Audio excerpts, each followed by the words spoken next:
اللہ رب العزت نے ہر انسان کو نفس عطا فرمایا، اس نفس کے اندر خیر بھی ڈال دی اور شر بھی ڈال دیا۔ چنانچہ علماء نے لکھا ہے کہ نفس کے 3 مرتبے ہیں۔ ایک ہے نفس امارہ، یہ سرکش نفس ہے جو انسان کو ہر وقت اللہ تعالی کی نافرمانی اور بغاوت کے اوپر اکساتا رہتا ہے۔ ان النفس لامارۃ بالسوء الا ما رحم ربی، یہ شیطان کا ساتھی، یہ شیطان کا ایجنٹ ہے۔ جو شیطان ہمارے دل و دماغ میں ڈالتا ہے، یہ نفس اس کو پورا کرنے کے لیے ہمیں ورغلاتا ہے۔ یہ ہمارا اندر کا دشمن، کہتے ہیں نا گھر کا بھیدی لنکا ڈھائے، یہ ہمارے گھر کا بھیدی ہے، یہ لنکا ڈھا دکھاتا ہے۔ ایک ہوتا ہے نفس لوامہ، گناہ تو کر بیٹھا پھر افسوس بھی کرتا ہے، مجھے ایسا نہیں کرنا چاہیے تھا، شرمندگی بھی ہوتی ہے، ندامت بھی ہوتی ہے، حسرت بھی ہوتی ہے، افسوس بھی ہوتا ہے، یہ نفس لوامہ۔ اور ایک نفس مطمئنہ، نفس مطمئنہ وہ نفس ہوتا ہے کہ جس کو اللہ کی فرما برداری ہی میں راحت ملتی ہے، وہ ہر وقت اللہ کی رضا جوئی کے لیے کمر بستہ ہوتا ہے، وہ اللہ تعالیٰ کی نافرمانی کے بارے میں سوچتا ہی نہیں، اللہ کی رضا والی زندگی کے لیے ہر وقت قدم بڑھاتا ہے۔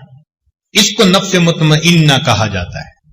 یہ نفس مطمئنہ جن کو نصیب ہو جائے تو ان لوگوں کی زندگی شریعت کے مطابق زندگی ہوتی ہے۔ یہ اپنے اعضاء کی امانت کو اللہ تعالی کے حکموں کے مطابق استعمال کرتے ہیں۔ یہ وہ لوگ ہیں جو صحیح معنوں میں انسان ہیں۔ جیسے ایک مشہور واقعہ ہے، ایک نوجوان نہر کے کنارے جا رہا تھا، اس نے پانی کے اندر ایک سیب بہتا دیکھا، بھوک لگی ہوئی تھی، آگے بڑھ کر سیب اس نے کھا لیا۔ جب پیٹ میں کچھ پہنچ گیا، اب بات سمجھ میں آئی کہ یہ سیب میرا تو نہیں تھا، تو کسی اور کی ملکیت، اور میں نے تو بغیر اجازت کے کھا لیا، لہذا اب مجھے چاہیے کہ میں اس کے مالک کے پاس جاؤں، یا قیمت ادا کروں یا معافی مانگ لوں۔ چنانچہ اس نے پانی کے اپوزٹ ڈائریکشن میں اپ سٹریم چلنا شروع کر دیا۔ آگے جا کر اس کو سیب کے باغات نظر آئے، ٹہنیاں نہر تک آئی ہوئی تھیں۔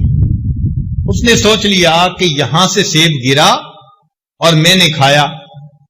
باغ کے مالک کے پاس گیا، کہنے لگا میں فقیر آدمی ہوں، میرے پاس پیسے تو نہیں کہ دے سکوں، تو آپ برائے مہربانی مجھے یہ حق معاف کر دیں۔ انہوں نے کہا میں تو معاف نہیں کرتا۔ اچھا بھائی جتنا مانگتے ہیں لے لیں۔ اس نے کہا ٹھیک ہے، میں ایک شرط لگاتا ہوں، اس کو پورا کر دو، میں معاف کر دوں گا۔ کیا شرط؟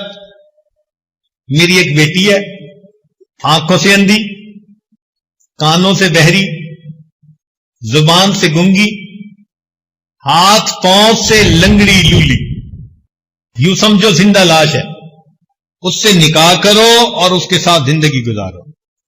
نوجوان حیران، عجیب آزمائش میں مبتلا ہو گیا۔ پھر اس نے سوچا کہ دنیا میں ایسی زندہ لاش کے ساتھ زندگی گزارنا آسان، قیامت کے دن اللہ کے سامنے جواب دہ ہونا یہ مشکل کام۔ دن طے ہو گیا، نکاح ہو گیا۔ جب بیوی کے پاس گیا تو دیکھا کہ وہ صحیح سالم خوبصورت ہنستی بولتی نوجوان لڑکی۔ اگلے دن سسر سے ملاقات ہوئی۔ اس نے کہا بتاؤ بھائی کہ آپ نے مہمان کو کیسے پایا؟ کہنے لگا جی کہ آپ نے تو کہا تھا کہ وہ گنگی ہے، بہری ہے، اندھی ہے، لولی لنگڑی ہے۔ اس نے کہا سنو، میری ایک ہی بیٹی تھی، میں نے اس کو دین پڑھایا، قرآن کی حافظہ، حدیث کی عالمہ بنایا۔ اب میں چاہتا تھا کہ اس کا میں نکاح ایسے بندے سے کروں کہ جس کے دل میں اللہ کا خوف ہو، تقویٰ ہو جس میں، جب تم ایک سیب کی خاطر مجھ سے معافی مانگنے آئے تو میں نے ڈیسیژن لیا کہ اس نوجوان کے دل میں اللہ کا بڑا خوف ہے، اور جس کے دل میں اللہ کا خوف ہو وہی بیویوں کے حقوق ادا کر سکتا ہے۔ اس لیے میں نے کہا، اس نے کہا مگر آپ نے جو بیٹی کے بارے میں بتایا وہ چیزیں تو ٹھیک نہیں تھی۔ اس نے کہا دیکھو، میں نے کہا تھا کہ یہ بکماء اللسان ہے، اس لیے کہ اس نے کبھی غیر محرم سے کوئی بات ہی نہیں کی۔ یہ امیاء العینین ہے، اس لیے کہ غیر محرم کی طرف اس نے کبھی آنکھ اٹھا کے نہیں دیکھی۔ میں نے کہا یہ سماء الاذنین ہے، اس نے کبھی غیر محرم کی شر والی باتیں ہی نہیں سنی۔ میں نے کہا یہ کسیحۃ القدمین ہے، اس کے دونوں پاؤں فالج زدہ، اس لیے کہ میری اجازت کے بغیر گھر سے کبھی نکلی ہی نہیں۔ ایسے بھی تو لوگ زندگی گزار گئے۔ یہ ہیں صحیح معنوں میں انسان کہ جن کے جسم کا ایک ایک عضو اللہ رب العزت کی رضا کے مطابق استعمال ہوتا ہے۔ عبداللہ بن مبارک رحمۃ اللہ کو ایک عورت ملی جو ہر بات کے جواب میں اللہ کے قرآن کی آیت پڑھتی تھی۔ امام ربانی مجدد ثانی رحمۃ اللہ علیہ فرماتے ہیں اس امت میں ایسے بھی لوگ گزرے ہیں کہ ان کے گناہ لکھنے والے فرشتے کو 20 سال تک کوئی گناہ لکھنے کا موقع ہی نہیں ملا۔ یہ صحیح معنوں میں انسان ہے جن کا ہر عمل اللہ تعالی کی مرضی کے مطابق، ان کے ہر عمل پر ان کے سینے میں نور بھر دیا جاتا ہے۔ یہ ایمان کا نور، اعمال کا نور، یہ قیامت کے دن ان کے کام آئے گا۔